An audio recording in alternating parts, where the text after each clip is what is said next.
Let me explain to you how radio tends to work. You have local stations around the country, and they tend to employ some local people to provide some local content. But a lot of radio, in terms of scale and size, and this is something Rush Limbaugh got early on, is you can take one voice and syndicate him. You broadcast him around the country. Now, here in simple terms is how this model works. You take, for example, the Rush Limbaugh show. The Rush Limbaugh show gives you 15 minutes. If you're a local radio station, you get 15 minutes to fill however you want to fill it. So you can put in news programming, your weather forecast, your traffic, and all your commercials in that 15 minutes. And then Rush Limbaugh gets 5 to 7 minutes, and he gets to fill that however he wants with advertising. And your requirement as a local show is you're required to play that 5 minutes of advertising from Rush Limbaugh. And if there's a weather event or a breaking news story at the local level, and you can't play Rush Limbaugh at the time because he's preempted by the news story, you're required to play those ads still, those 5 minutes of ads. You have no choice. You have to play those ads. And if that means you have to give up your local advertising and refund the money to your local advertisers, you've got to do that because you're obligated to pay that 5 minutes. And you got to fill out an affidavit saying, I have played those ads. Now, if you're the host, the syndicator out of the gate gets 30% off the top, usually more than that. And if you're a radio station that has a host and puts that host in syndication, you lose money by and large because you're having to rely on a syndicator. You're not doing it yourself. You don't own the satellites. And Rush built this model, really. He built talk radio using a syndication model. They started out with like 58 stations and exploded. They were over 200 stations within a year or so. Fundamentally transformed radio, and it's what everybody does now. And it works great for a lot of people, but increasingly the economics of a lot of stations make it difficult to do. And a lot of stations have internalized that radio is on decline, and because radio is on decline, it will never be the same. And we got to go back to just specific local programming. We want people to listen to our market, not one guy who's across the nation, and we're losing money by giving up ad revenue and ad inventory. And when I wanted to do this show, I thought, you know what, instead of using a syndicator, why don't I buy the satellite time myself? And I'll deliver a product. I'll make it a good product people to listen to. Maybe you don't want to listen to this monologue, but we'll see.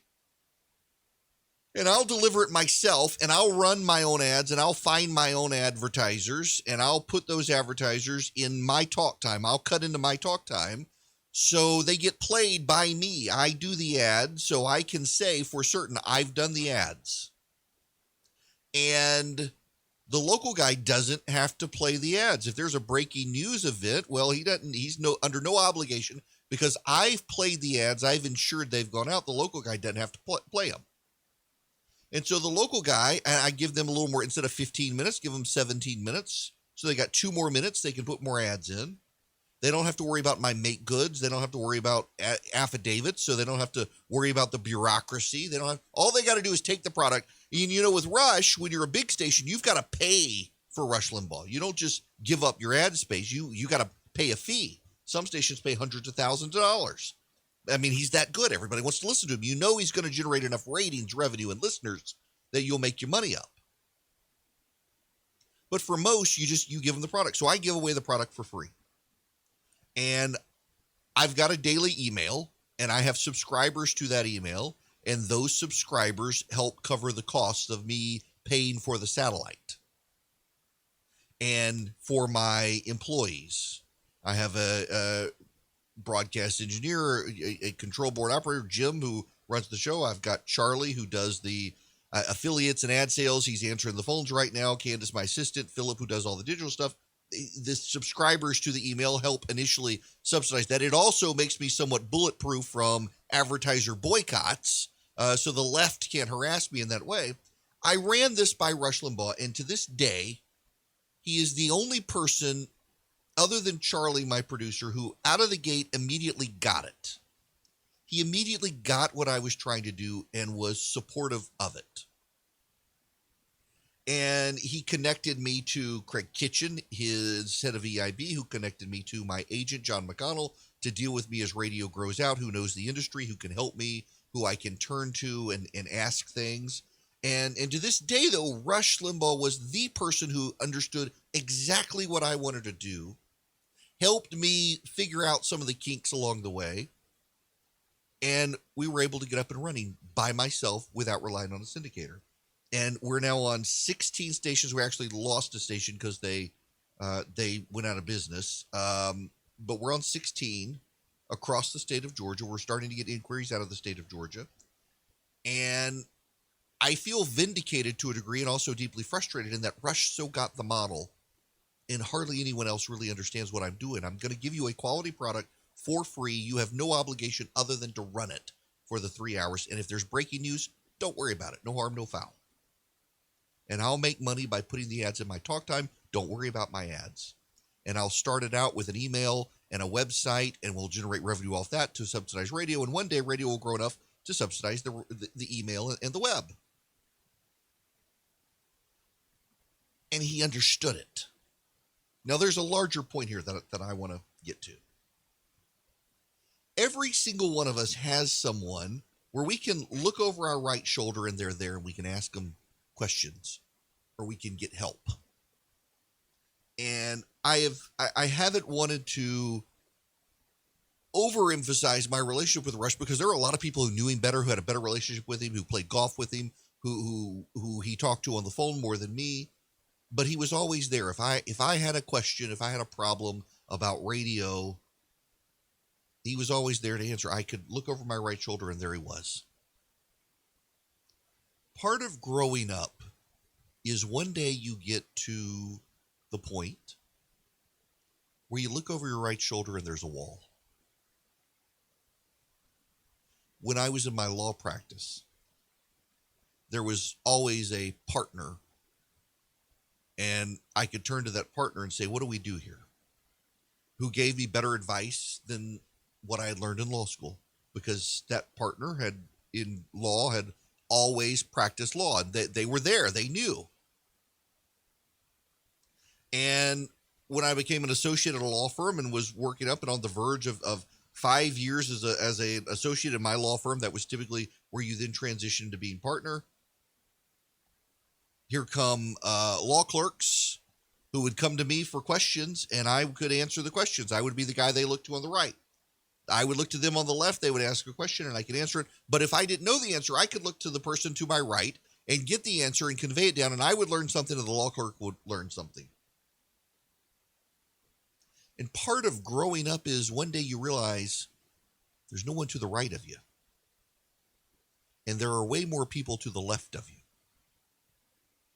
You have kids and you're responsible for your kids. You have a family, you have a job. And one day, there's no one you can turn to.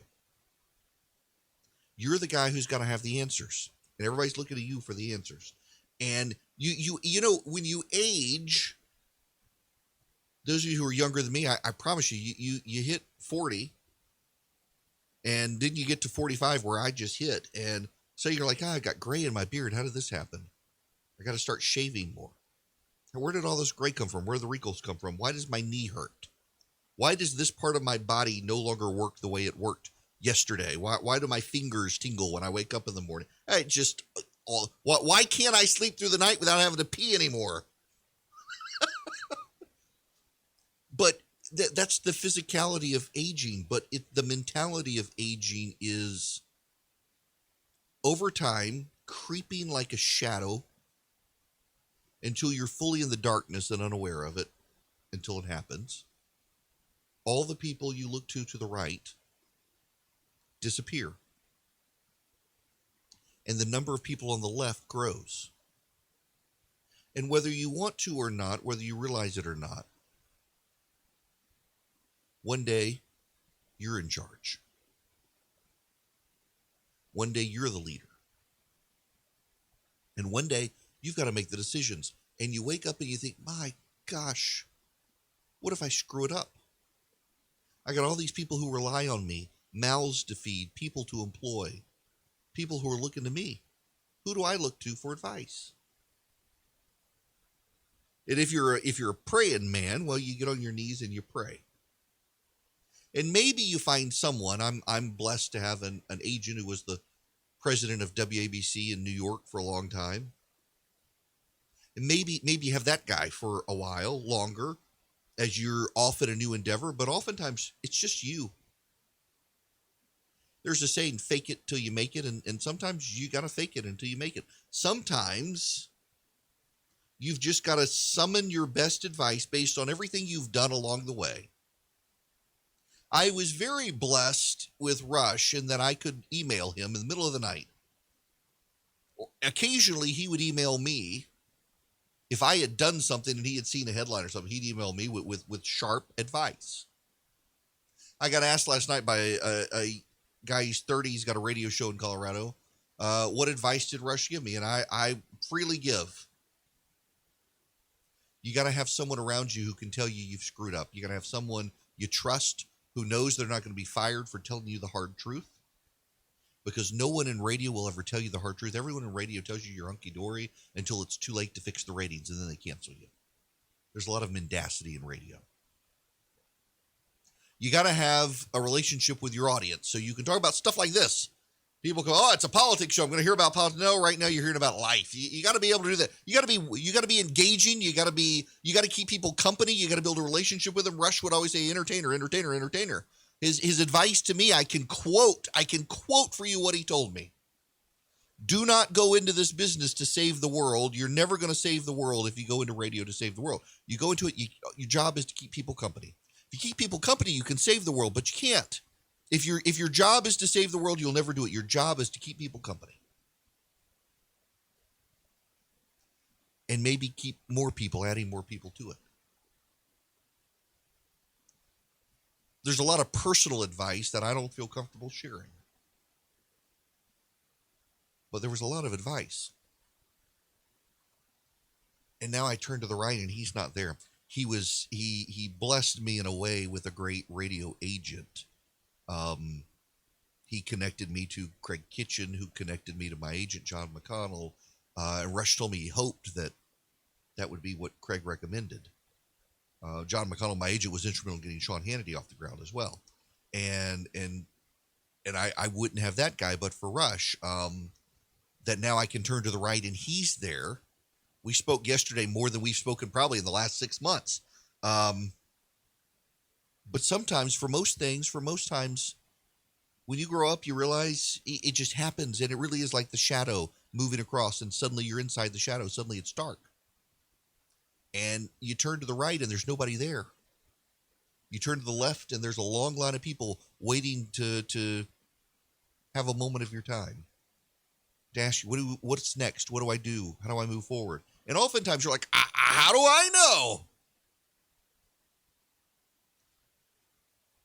And you're just supposed to. And so, I don't know. I've gotten so many people who've emailed me in the last 2 days. What do we do now?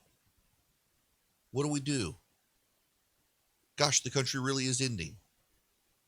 A lot of people upset about Rush. Rush Limbaugh was a happy warrior and an eternal optimist. And I can tell you, he's not here for me to look right and look at and see, but I can tell you what he would say. 1 foot forward. 1 foot forward. And then the next one. And then the next one. And pretty soon you realize you're walking out of the shadow back into the light. Always walk towards the light. And that's what all of us will do. Want to be on the show?